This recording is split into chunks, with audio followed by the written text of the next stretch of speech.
And now, from the University of Virginia Center for Politics. Ladies and gentlemen, the star of politics and of this movie, James Carville.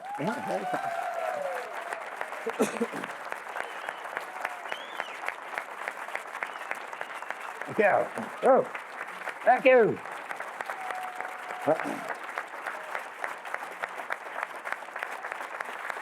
Thank you. Thank you. Ooh. God. I'm glad we got him out of here because, frankly, we got all the good stories back there during the film. He's going to repeat some of them. Some of them are too obscene. And I told him there are young people in here, a few, toward the back. And by the way, my students, if you left early, no credit. Okay, so the ones who are still here, make sure you let us know that you stayed. And I'm sure you did. How could you possibly leave when you had the opportunity to learn from one of the most, maybe the most successful political consultant in American history? He elected a president. There are not many people who can say that. And there are not many people who can say that they have been active and involved day by day, year by year, for decades and decades, and have made such a difference as James has done. Now, I could go through his resume, but I'd rather use the time for my excellent questions, but mainly for your excellent questions. So I'm gonna start it off, and I got to tell you, James, there were so many things back there. You said the director of the film, when you were trying to recruit him, he said, "Now look, if I can do this thing, I've got to get you to get two people to agree to do it. One, obviously, Mary, and the other, Bill Clinton." And he said, I said, I can get Bill Clinton. I can't get married to do shit. You on that one, dude. You ever try to talk your spouse into something? Don't work. So before I get started, I tell you how delighted I'm going to be here, but I had a goddamn experience. I lived in Charlottesville, and there was a thunderstorm, and all these faculty members started running out on the lawn. And I said, "What are these people doing?" They said, "Oh, they think God's taking their picture." That's true. So, I love college. The best 4 years of my life was spent as a sophomore at LSU. I mean,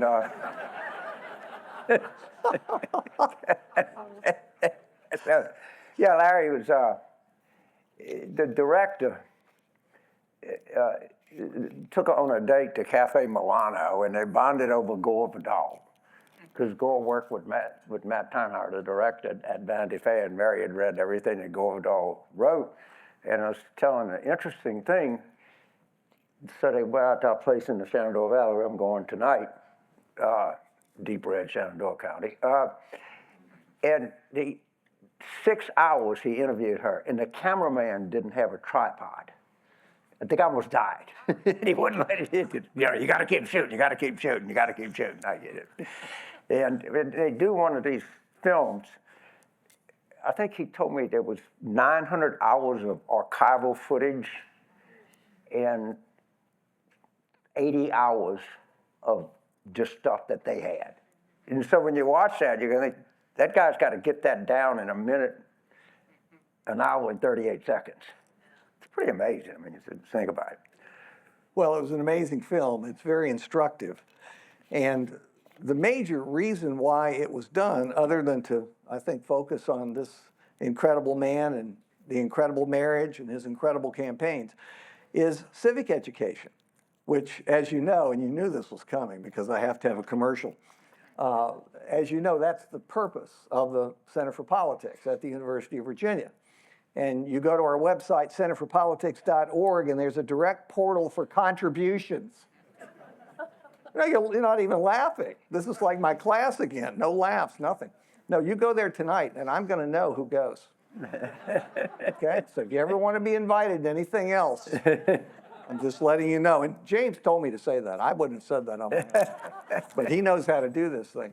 Look, all those years ago, I met you in 1982, and you had come into Virginia to run, and you did a very good job of it. The guy almost won despite serious alcohol problems. And he was working on a Senate campaign. He was the campaign manager for the Democratic candidate for U.S. Senate. And it was the first time we'd ever met. And I remember hearing you running down the hallway, because it was like a Saturday and nobody else was in Old Cabell Hall. And you came in and we had a wonderful discussion about politics in general. And I remember thinking as you left, this guy's going to go somewhere. So the crystal ball was operating correctly back then. Well, I thought the same thing about you, Larry. And see, only one of us was right. So there you go. I think I was right. Look, what Larry has done here, you have no idea of the reputation this place has. I mean, sometimes you're in the middle of something and you don't realize what you really have. And, you know, what you really have at the university is amazing. I mean, it's aspirational to anybody. And Larry's always been big into civic education with young people. And the origins of this movie, it was during a pandemic. It wasn't that long ago. A woman named Susan McHugh, one of the producers, is a good friend of Mary Now's. And so we're having dinner. And said, you know, I was a student at Rutgers, and I saw the War Room, and I got so inspired. And Susan became chief of staff to Harry Reid when she was 30 years old, the youngest female chief of staff in the history of the United States Senate. She says, I want to make another movie about your life, so some other kid at Rutgers will see it. And I said, this is great. I mean, I think, you know, it's highly flattering. And next thing I know, she said, we got to go to California and raise money. And then she called, found out that Matt was like the best documentarian. So she said, I called Matt and said, can you recommend a director? He said, yeah, me. And the thing just took off. And it was all funded by friends of mine. And the whole purpose, driving the start of this, because we tell people politics is dirty, it's terrible, it's all awful, and young people hear that, and they say, well, shit, I don't want to do that. And then you end up with, you know what, Steve Bannon. All right? I mean, that's the price of non-involvement, of being turned off. And, you know, you got to think about it. I mean, I hope that young people see it and say, well, you know what, they look like they had a pretty good time. Shit, didn't live in a hair shirt, you know. The best times of your life, for those of you who are young, there's 6 or 7 of you in here, will be spent in politics. It's just, it's an incredible experience. Every day is like a month, and some are like a year, particularly if you lose. But on the whole, you are going to learn more about life and more about yourself than you will in anything else, and you'll be making a contribution to society. So regardless of your party or your ideological orientation, you just have to do it, or you haven't lived. It's that simple, and this guy proves it. Now, I'm not going to ask you about the recent call you received from... No, I can't even mention it. I can't even mention the call from former President Joe Biden to... Green. I can't bring that up, and I promised I wouldn't even mention it. I'm not going to. But you know, there aren't many people who would be... And he didn't call to yell at him. And he called to have a conversation. I'd love it if you told them a little bit about the call you received very recently from Governor Kathy Hochul. But I'm going to say we can't talk about that because there were too many words in it. So I thought it's an outrage that the mayor of the most important city in the world is a goddamn criminal. Get him out. And I was on Nora Melbourne. I said, the governor of New York is a dope. Why am I still looking at this guy?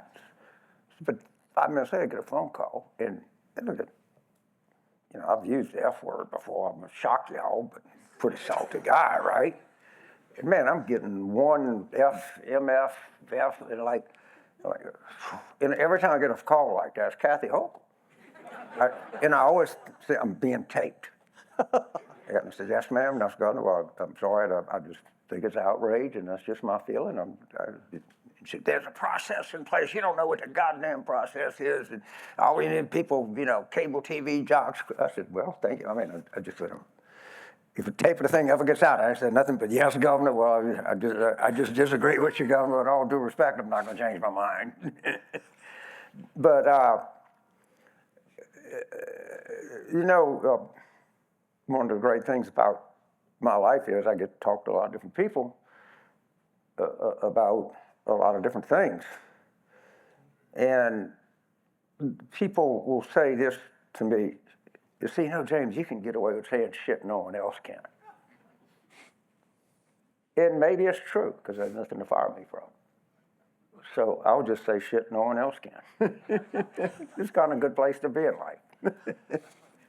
I have two subjects that I'm going to raise before we go to your questions. And they're going to be very fair, one for each side. Before we get to President Trump, let me ask about the Democrats.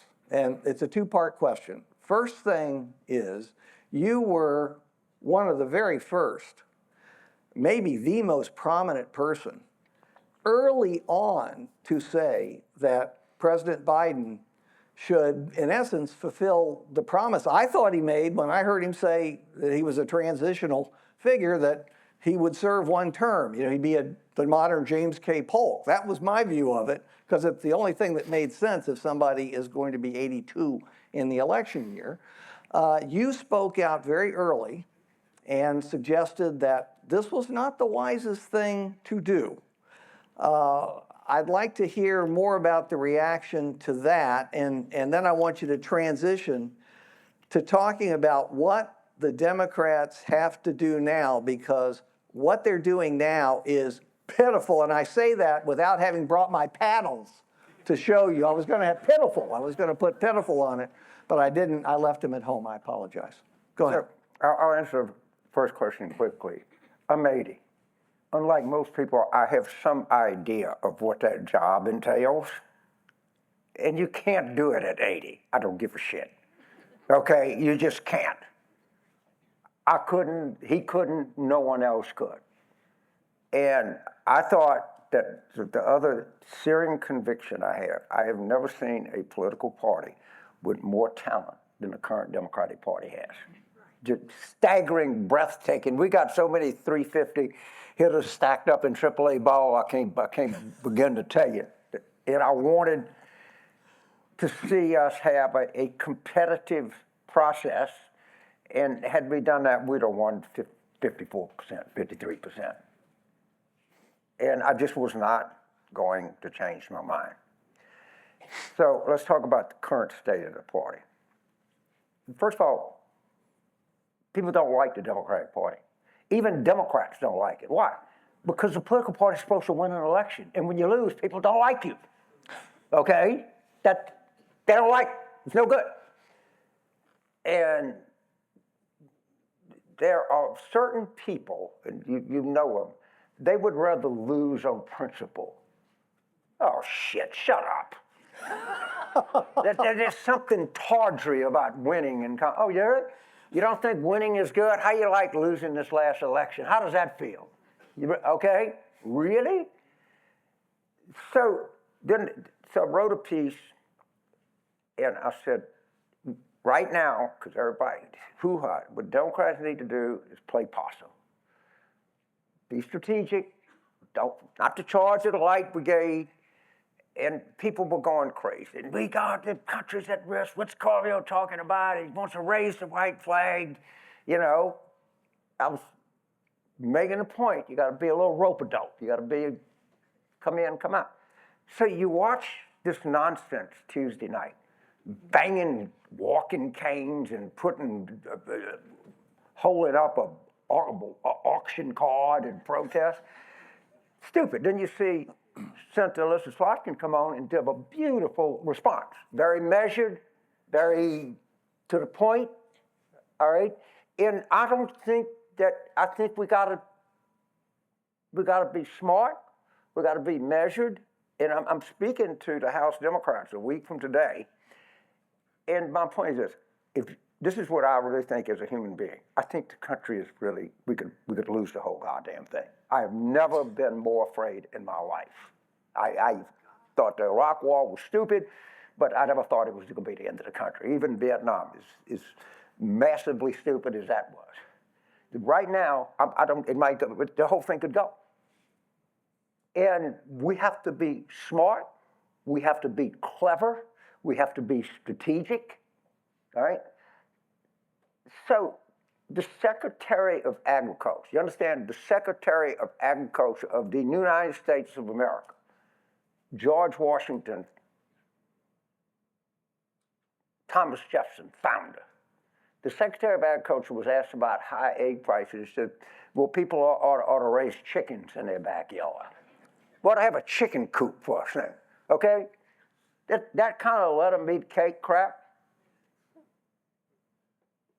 And I want the party to be measured, to give the impression that they understand the grave risk that the country is in, and rise to it. And it's not yelling and screaming and, you know, storming the barricades. It's like, we're in trouble here, dude. We're in real trouble. And we got to fight them on every policy ground. And they're going to come to us, because they're going to need the votes on a debt limit extension. If you look, the place is falling apart as we speak. I'm sorry. If you looked at the markets, does anybody know what his current tariff policy is? Because he doesn't. It changes every 4 hours. Did you look at the Secretary of Agriculture? All right.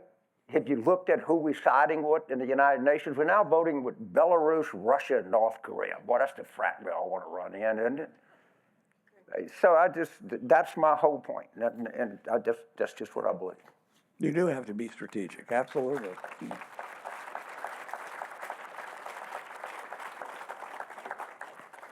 Now to Trump, and then we'll go to your questions. We do have mics, don't we?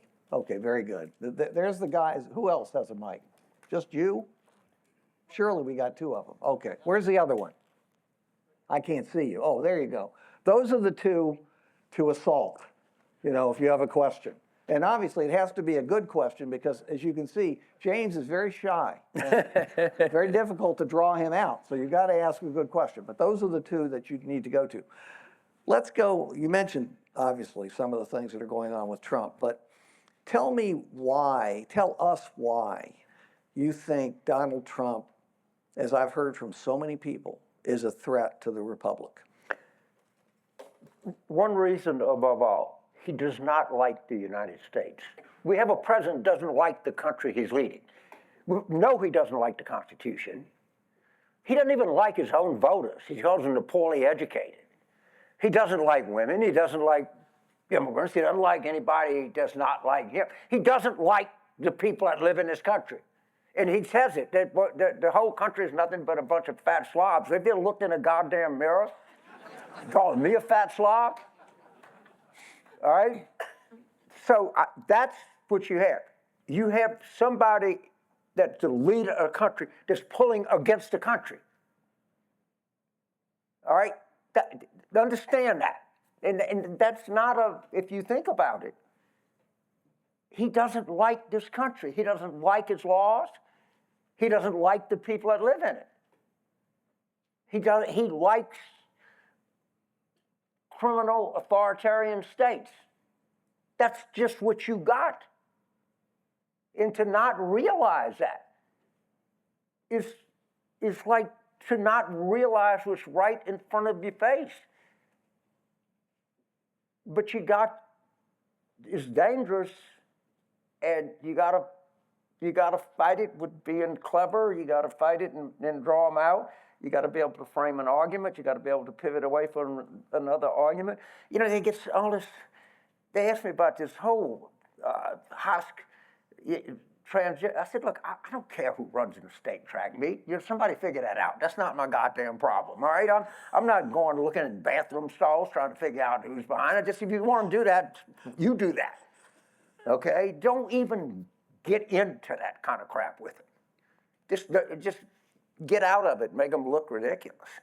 But it's a real. He doesn't like the country. We knew he doesn't like Albemarle County. All right, that's good enough. But he don't like anywhere. Okay, he doesn't even like his own voters. He's embarrassed by it. James, who is of all the people? I lied, by the way. I said that I was going to go right to you, but lying is in. That's big in the United States right now. Who do you think, and I'm not asking you to pick just one person, but who among the Democrats, not as likely to run in 2028, we don't need to get into that, but who ought to lead the Democratic response today, tomorrow, next month, 6 months from now? Who should be stepping up? And just to help you out, Chuck Schumer's not the correct answer. Okay, well, did you see Senator Slotkin last night? Take a look at Senator Gallego. Rubin is like, he's going to be on the national ticket by 32, 36 for sure, probably 32. All right? But look at Chris Murphy. Look at Warnock. Shit, Warnock is an all-world communicator. And what I hope they do, and I hope we use our best communicators. And some people are just better at it than other people. It doesn't mean that you're a better senator, you're a better legislator, you're a better person. It just means you're a better communicator. You know how to frame an argument, you know how to tee an issue up. And they have to make some hard decisions to say, okay, these are the people we're going to have out there. And some of the governors we have are so talented to take your breath away, right? And you know that's why I want all these people out there running, and people seeing it, because the image of the party now is awful, and people just think we're old and we're urban, and that's as far as they think about Democrats. And we have a chance to show people we're more than that. Well, old is good. I just like it. Yeah. And I don't think, especially with the two of us up here. Okay, we're going to go to your question. You've already got one picked out. Oh, my God. It better be a good question, ma'am. Well, thank you. I work with the League of Women Voters, so I have a quick question. I'm going to keep the question short because I think that's important so we can get the answers. I would like to ask, what do you think of ranked choice voting as a democracy reform effort? And two, what do you think the Democrats should do on for the March 15th economic deadline? Ranked choice voting. Ranked choice voting. You can take a pass. Yeah, I don't know that much about it, but it looks like it produced a kind of result that would be in line. I've never been a kind of rule maker. I've been a game player. You know, if it's 15 yards for holding, there's 15 yards for holding, there's 5 yards for offside. I really, that's not my end of thinking about things. I'm probably a little bit of a fan of open primaries, but only about 3%. I mean, I don't know. I think that we hope that there's some quick fix that we can use. And without citizen involvement, without motivation, without being able to contrast an argument, to explain to people what the stakes are in the election, that's the most critical thing that we can do. And I don't have a, did I answer the question? Yeah, that's fine. The other question was about the upcoming deadline that could produce a government shutdown. Brilliant. So, Larry, you remember it was Harold Wilson or Harold Macmillan, and they asked him about how was he going to do an election in 6 months, and he said, events, dear boy, events. All right. So you're right, the calendar, they have to pass a budget. They're going to have to go to Hakeem. They're going to have to do something about the debt limit, because right now the markets are fragile beyond belief. And when they do, as the great Dalton said in Roadhouse, be nice until it's time not to be nice. That's the time not to be nice. All right? You're going to get 30 days. That's it. You're going to do X, Y, and Z. Be nice until it's time not to be nice. Those are my favorite times. Those are the ones not to be nice. That's a good question. Now, no, I can't, ma'am, I said I'm not going to call on people now. You weren't listening to me. You would be lowered from A to B right there. I'm sorry.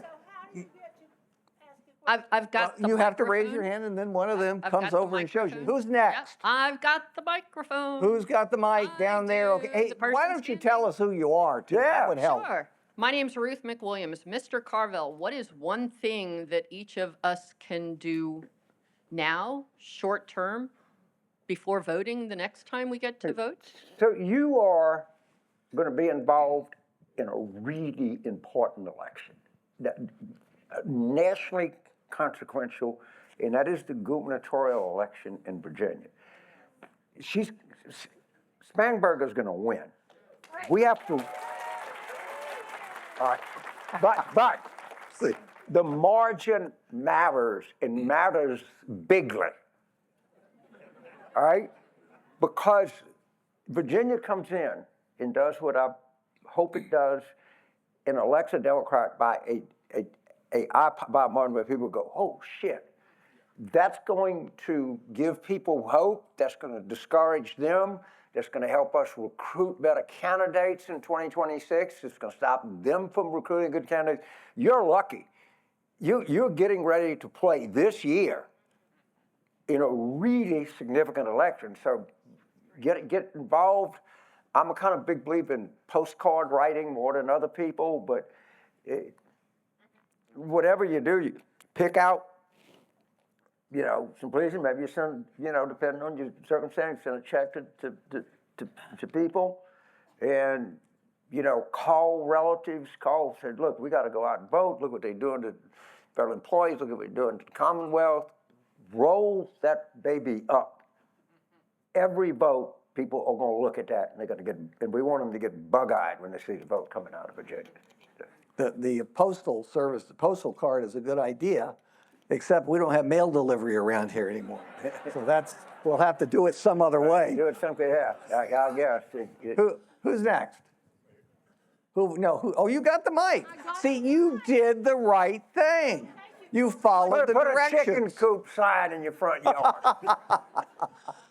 Give us your name and so on. My name is Joanna Hickman, and I'm from Louisa County, and I'm the communications chair of the local Democratic Party there. So I work every day on Facebook and, and websites and try to get the word out and give people hope.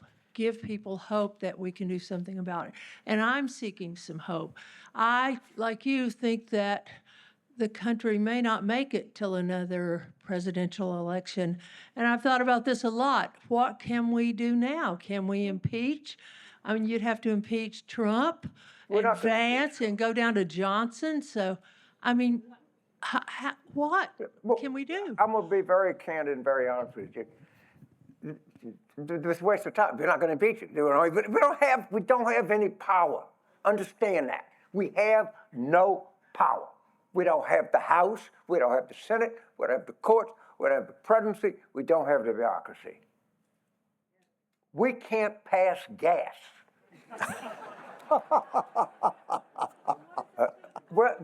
That's what I'm trying to say. We gotta. Right here in the most consequential place, the Virginia governor's race. Focus on that. Get it organized. If you usually come in out of this county with a 17,000 majority, come out of it with 20. Unlike most people, you're in a consequential place. You can actually do something, and it actually matters. But don't wait on orders from headquarters. Just go. At the Battle of Chattanooga, Grant was there, and it trying to flank the other sides, and all of a sudden he looked up, and his troops were going up by Missionary Ridge or whatever it was, and he looked at his aide. He said, "Who ordered those soldiers up there?" He said, "No one, General. They just went. Okay, just go. Yeah. Just don't wait for the National Party. Don't wait for Ken Martin to send you a thing. Just go. Grab your weapon and charge. But do it smartly." Democrats can be too orderly. I've noticed that over the years. I'm in complete agreement. They're just sit there and wait to be polite. Well, Yes. get them, motivate them. This is not a polite era. Who's next? Oh, very good. All the front people are getting the mics. Gwyneth West, former faculty member How are you, here, dear? and costume designer, actor, director for 50 years in theater, making poetry. I learned about politics when I was on faculty senate and fought to get Terry Sullivan reinstated by the board that kicked her out of here. So many of you may know that. I didn't do that by myself, but I learned about the power and the fun. Oh my God, I can't stop now. My question is there one thing, Mr. Carville, that you could identify as the tragic thing that Trump presented to us that fooled all of our friends and convinced them to think that he was on the square? And how can we bring them back? Because if we don't gather those people who have gone that direction, again, as you say, we have no power. I think the smartest way to do it is to say, you know, I kind of feel sorry for people who voted for Trump. They actually thought they were going to get, they were concerned about, maybe they thought prices were high, maybe the border could have been handled better, maybe we went a little far with the identity politics, okay? But I feel sorry because look at what they got. They don't just have high prices, they're talking about chicken coops. They have, with all our markets, so you don't even want to look at anybody that's saved anything. No one wants to look at anything anymore. And I feel sorry for a lot of people that voted for him. I think that they thought they were getting something else. It's not going to do any good to say what you want, you dumb, bigoted son of a bitch. How could you ever do that? That's what I would like to say. But that's not the smart thing to say. What the hell you thought you were getting, you idiot? But I don't say that. I say I feel sorry for you because you thought you were buying one thing and you got another. But you can do something about it. You can vote in Virginia in November. You can send a message to the entire world. I think they got that message now. I repeat things a lot. Yeah, well, that's good. I believe repeat. It's the economy, stupid. And then this year, it's the Virginia stupid. You didn't mention New Jersey, but they're corrupt. It's big. If I was in New Jersey, I would mention that. I'm just sucking up to the audience here, Larry. God damn it. Trying to make people feel important. Hello? Who's next? Yes, Hi. sir. Yeah. My name's Jim Malone. I came to the university in 1969 before there were women here. Larry came a year or two later, even though I was in law school. I was running a women's dorm my third year, and we knew about Larry. Anyway, James, thank you. I am transfixed with the old Twilight Zone episode, To Serve Mankind. Do you remember that one? The Martians come down to Earth. They treat us all very nicely, and they load a few of us back up on their spacecraft to be served. Yeah, Does that remind you of Elon Musk? So any time that someone says Doge and doesn't say Elon Musk's Doge, you fine them $100. Okay? Because it's the idea of the Department of Government Efficiency. Don't argue that. Argue Elon Musk. All right? That's just little. The way you beat these people is with effective communications, disciplined and repetitive communications. That's the way that you win. And that's what we have to do. But the question is very, very good, very much to the point. My name is Chris Robichaud. I'm Oh, from God, Louisiana, so this is that's not a good fake. name there. You from Raceland? No, I'm from Jennings, From Jennings, okay. Yeah, yeah. That's Jeff Davis Parish. in case you Jefferson didn't Davis. know. I don't think they're changing the name No, I don't think so. in either. Southwest Louisiana. I've been your doppelganger. I spent 10 years on the Hill, starting in 1988, and I used to jog the same route you did, and we'd wave every once in a while, start off at the Capitol and go all the way to Lincoln Memorial. Right. Worked in some of the same things that you did 10 years for that. Republicans love to use labels. Waste, fraud, and abuse. That's what Doge is using. Can Democrats stick to 3 words? Can we do something in the Abigail Spanberger campaign that's going to stick and motivate people? Because as you know, in 2020, a certain number of people voted. 3 million fewer people voted in the 2024 race. They just sat on their hands.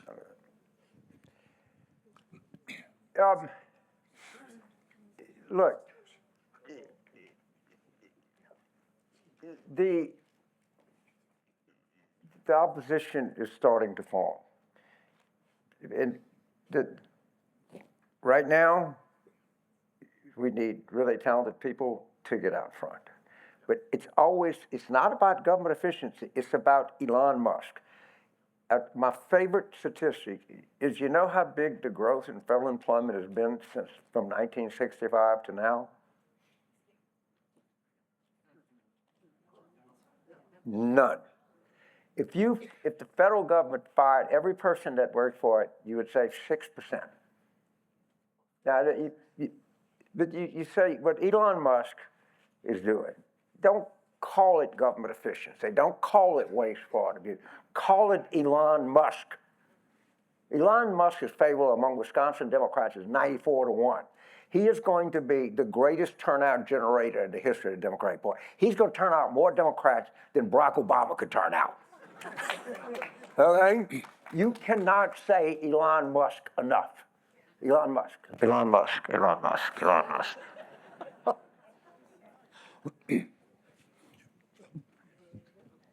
Who's next? Right up front. Oh. Hi there. We got, yeah, My name is Aaron Oh. Moriarty, All right. and I'm speaking through a sign language interpreter. I'm on the faculty here at UVA in the anthropology department. And I just wanted to briefly ask a question. If you could, if you were running a campaign nowadays, what would be the new version of your quote, "It's the economy, stupid"? What would be the new version of that? I don't think I would have a new version. I'll tell you a story. You know, Foreign Policy magazine, the kind of gray thing that people buy at the airport and act like they read it so people think they're smart. So some years ago, they called me and they found a memo that Cicero's brother wrote.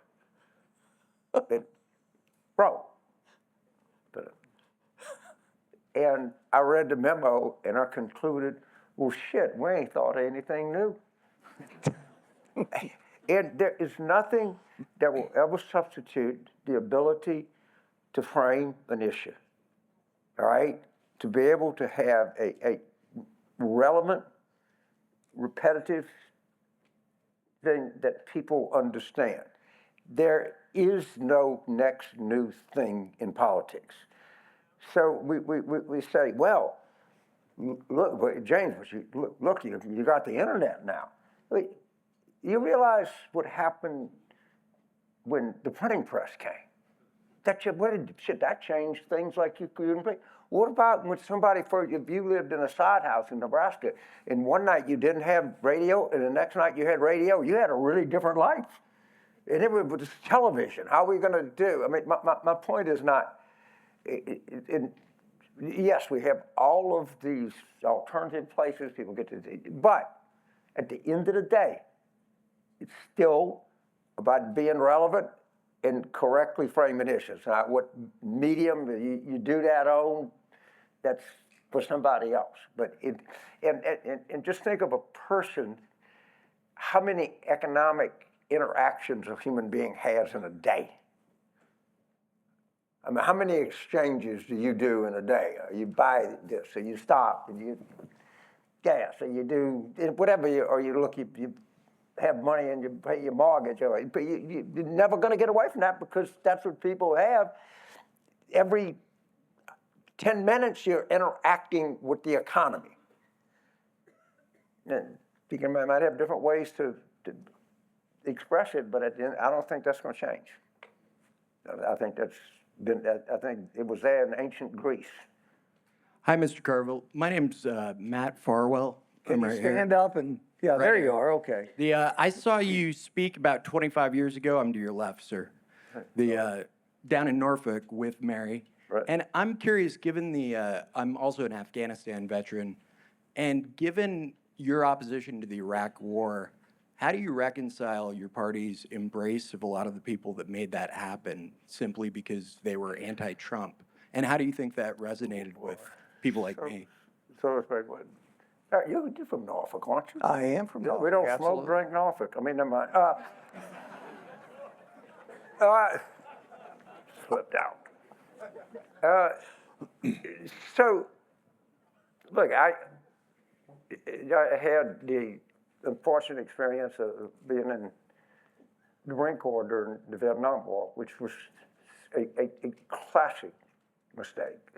All right. I'd never been, and I thought there are wars, but you know, some people thought, well, it was after, you know, it was a different mood in the country then, and I think it was a horrible mistake. But at some point, I got to get over it. I mean, I could not talk to my wife. I could get mad at people who voted for it, but and thank God everybody now realize what a colossal error it is. But I gotta move on, man. I can't, you know. It was a mistake. I'm happy to say I was pretty vocal about it being a mistake, but you know, it's just life moves on. And I'm all for you doing it, but let's remember there's a bunch of people in the back. Okay. Who's next? It's me. Yes. My name is Anna Lynn Bell, and I have been a Democrat all my life.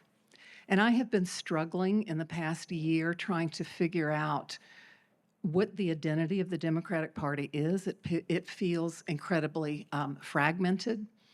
And I agree with you, the pink shirts and the paddles are not exactly the image that we want to portray of the party.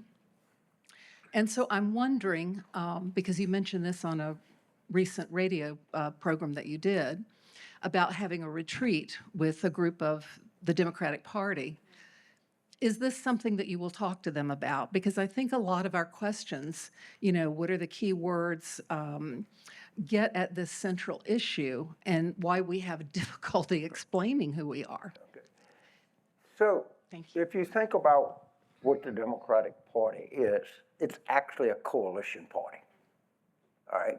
So we have different, with blacks in our coalition, we have educated white women in our coalition, we have some working people in the coalition, we have some more progressive parts of the coalition, we have some more, which was, I don't know, moderate part. If you're in a coalition and you're comfortable, you're not in a coalition.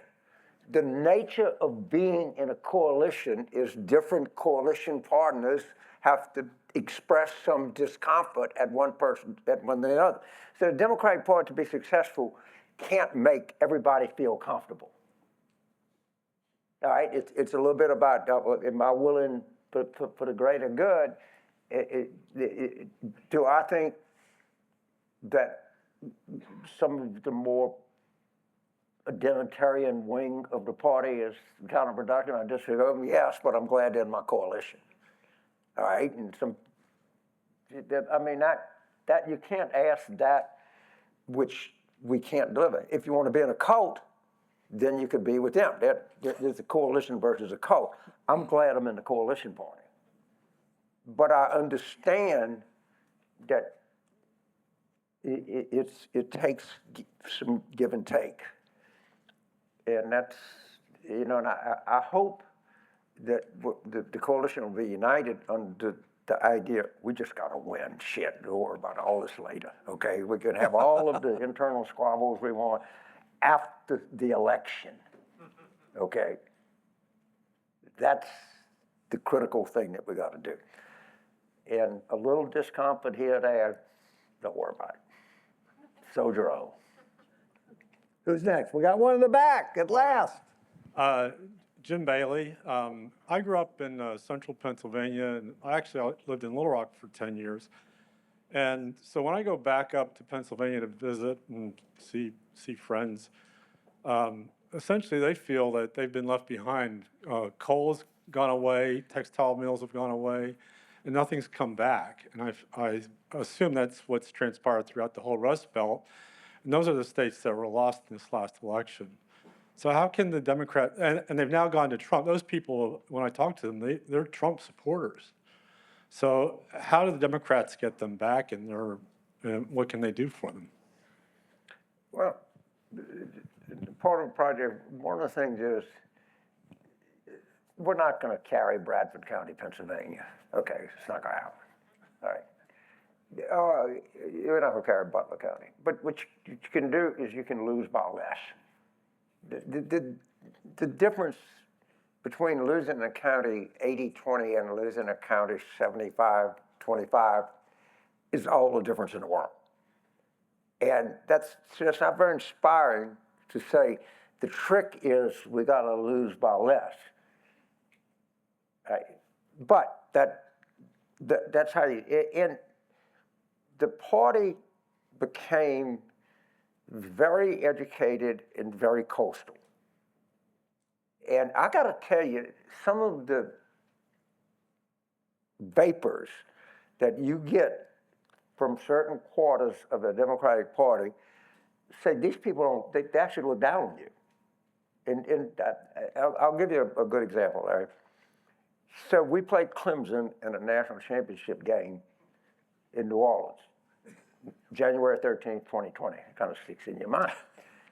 So the president says, it's a Monday night, and says, we're calling off classes on Tuesday. It's a kind of common sense thing to do, wouldn't you think? So an editorial writer for the New York Times, I can't tell his name, but his initials are Benjamin Applebaum, sends out a tweet that LSU is not a real school because they cancel classes over a football game. Now, if you live in Pennsylvania, you understand what Penn State football is, all right? And so we're going to win elections by telling people that kids ought to drive back on I-10 drunk at 2 o'clock in the morning. But that's, and the thing about Mr. Applebaum is all of his friends agreed with him. That's the problem, all right?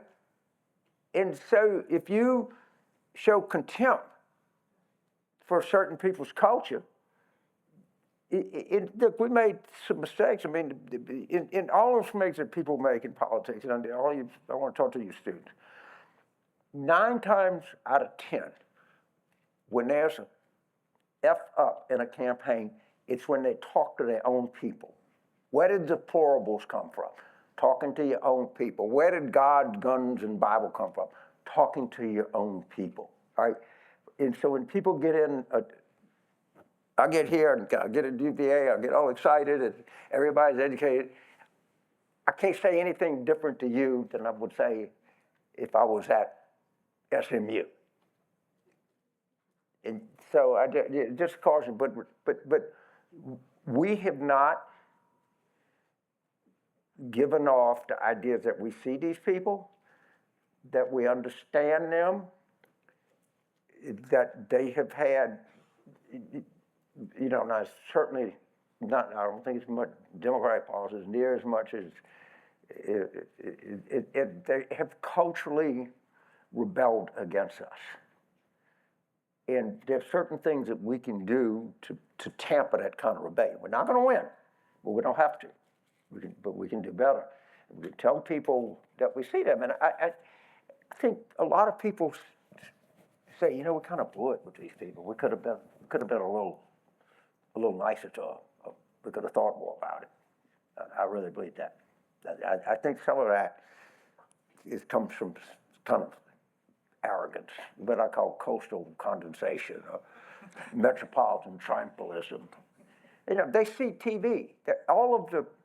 None of the shows used to be, Archie Bunker and Andy Griffin and all of these were all shows about them, all right? Right. There are no shows about them anymore.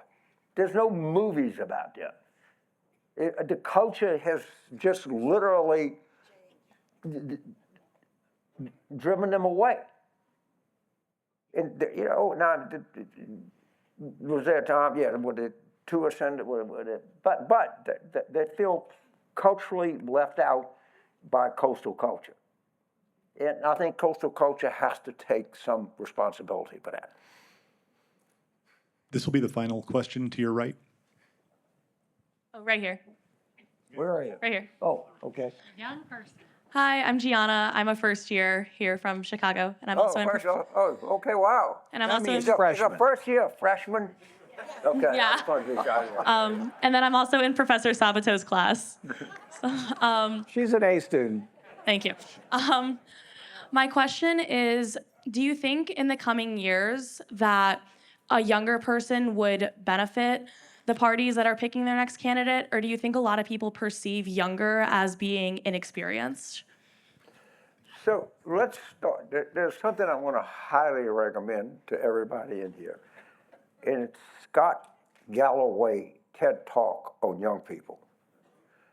And basically, my generation has stolen everything from you.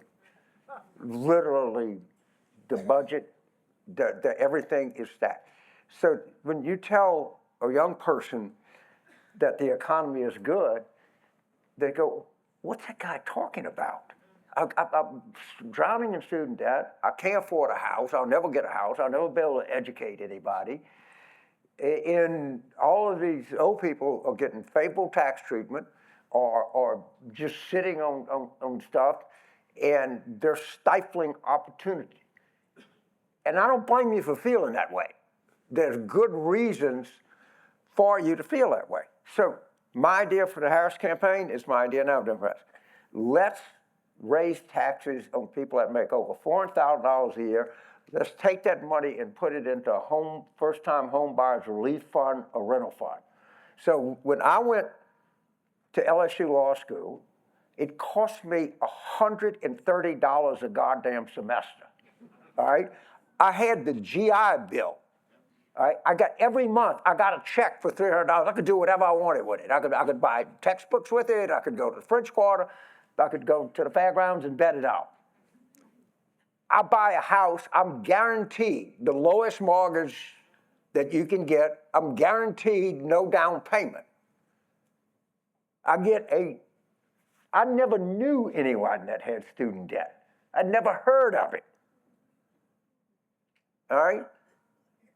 And I'm sitting here telling you, well, how great, you at UVA, this is, you should love this. And you're like, what's that son of a bitch talking about? and so that would have been a simple thing. If you tell people, I just see you, as opposed to how great this is what we're going to do to help you where you have hope to buy a house one day or be able to educate yourself. And don't get me started about higher ed in the Ivy League, because to me, it's nothing but a goddamn price-fixing cartel. All right? And I don't feel sorry for myself. If you got a $50 billion endowment, I don't feel sorry for you. We're not there yet. No, but I don't know if you're part of the cartel, but a lot of higher ed is a price-fixing cartel. Well, on that note, let me conclude by saying this. I've known a lot of consultants. I've worked with consultants and political people my entire adult life and even some of my childhood. I was a very sick kid. But I want you to know something. You're often called, I've heard you called 1,000,000 times, one of a kind. And that is true. You are one of a kind. But I'll tell you what they don't say, and they should. You, and I mean this, you are the best of a kind. Thank you for spending a night with me. Thank you so much. Thank you all for coming. Thank you. Thank you.